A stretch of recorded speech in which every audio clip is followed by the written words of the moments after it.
យុទ្ធនាការភូមិមួយផ្ទះមួយគាំទ្រផលិតផលខ្មែរតែមួយស្មារតីខ្មែរតែមួយដើម្បីចូលរួមអភិវឌ្ឍសេដ្ឋកិច្ចជាតិកាហ្វេកោសិកា Nutri-Rich ផ្ដល់ភាពឆ្លាតវៃខាងផ្នែកអាហារូបត្ថម្ភចិញ្ចឹមប្រព័ន្ធសរីរាង្គកាយដែលមានគុណភាពប្រសិទ្ធភាពសុវត្ថិភាពដោយឆ្លងកាត់ការពិនិត្យពីក្រសួងសុខាភិបាលកម្ពុជានិងម៉ាឡេស៊ីលោកស្រីញ៉ូសុខីមអ្នកសម្របសម្រួលយុទ្ធនាការបានរៀបចំបើកយុទ្ធនាការភូមិមួយផ្ទះមួយគាំទ្រផលិតផលខ្មែរតែមួយស្មារតីខ្មែរតែមួយដើម្បីចូលរួមអភិវឌ្ឍសេដ្ឋកិច្ចជាតិពួកយើងរួមគ្នាផលិតរួមគ្នាប្រើប្រាស់ទំនិញខ្មែរគ្រប់ប្រភេទជារៀងរហូតថវិកាអញ្ចឹងយើងចូលរួមជួយជាតិតាមរយៈម្ដងតិចជាមួយនឹងទឹកចិត្តដែលយើងមានក្នុងការគ្រប់គ្រងផលិតផលខ្មែរហើយផលិតផលខ្មែរក៏គាត់មានទឹកចិត្តក្នុងការផលិតច្រើនជាងមុនតាមរយៈការគ្រប់គ្រងរបស់ពួកយើងដែរដោយមានការចូលរួមពីលោកអូលីវិនអនុប្រធានសហភាពសហព័ន្ធយុវជនកម្ពុជាក្រុងសេរីសុភ័ណ្ឌតំណាងលោកសំបានដាណែលប្រធានសសយកក្រុងសេរីសុភ័ណ្ឌនិងសមាជិកសមាជិកាសសយកក្រុងធ្វើនៅបរិវេណសួនដៃជោឈ្នះស្ថិតក្នុងភូមិ3សង្កាត់ព្រះពន្លាក្រុងសេរីសុភ័ណ្ឌនៅព្រឹកថ្ងៃទី25ខែវិច្ឆិកាឆ្នាំ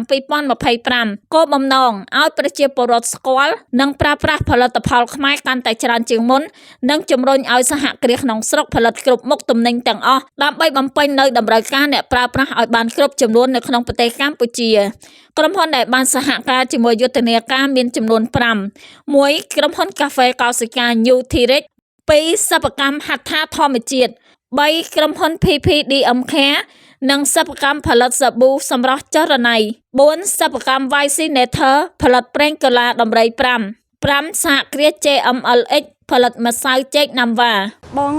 យល់យ៉ាងណាសម្រាប់ការប្រើប្រាស់ផលិតផលបច្ចុប្បន្ននេះរបស់សាធារណជនយើងដែលបានកំពុងតែប្រើប្រាស់ហើយនឹងសហគ្រាសដែលគាត់បានផលិតកន្លងមកចា៎អរគុណច្រើនលោកស្រីនាយិកាដែលបានអញ្ជើញខាងក្រមសហភាពសហព័ន្ធយុវជនកម្ពុជាក្រុងសេរីភ័ណ្ឌចូលរួមថ្ងៃនេះខ្ញុំបាទជាតំណាងលោកប្រធានសម្បានដណែល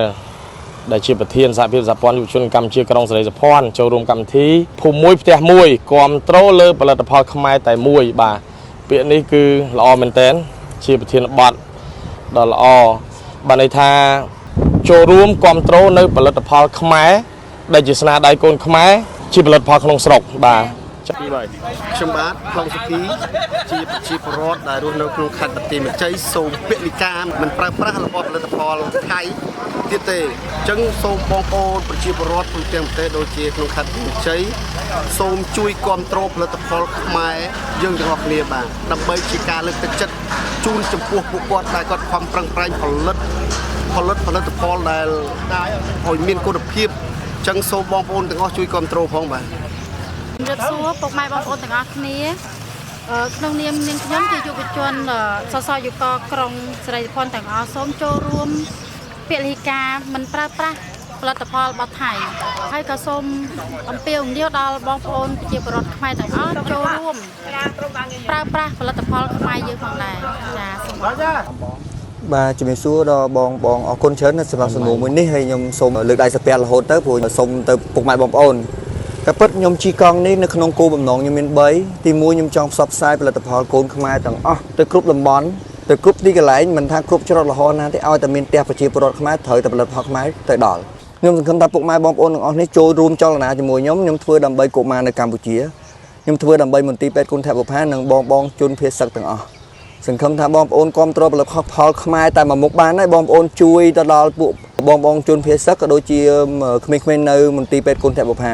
ដែលក្នុងមួយថ្ងៃគាត់ចូលនៅក្នុងមន្ទីរពេទ្យគុណធបុប្ផា10000ជាងនាក់អញ្ចឹងខ្ញុំស្នើសុំពុកម៉ែបងប្អូនទាំងអស់នេះគ្រប់គ្រងយុទ្ធនាការមួយនេះគឺស្មើនឹងគ្រប់គ្រងខ្មែរគ្នាឯងខ្មែររួបរวมខ្មែរខ្លាំងខ្មែររួបរวมខ្មែរឈ្នះអត់មានអីខ្លាំងជាងយើងរួបរวมគ្នាទេ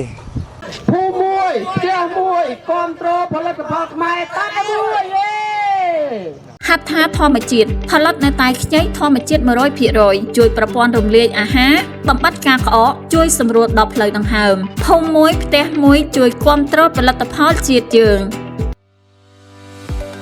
សាប៊ូដុសខ្លួនសម្រាប់ចរណៃអាចជួយការពារស្បែកពីពន្លឺព្រះអាទិត្យការពារស្បែកពីកន្ទួលរមាស់និងជួយឲ្យស្បែកសស្អាតភ្លឺរលោង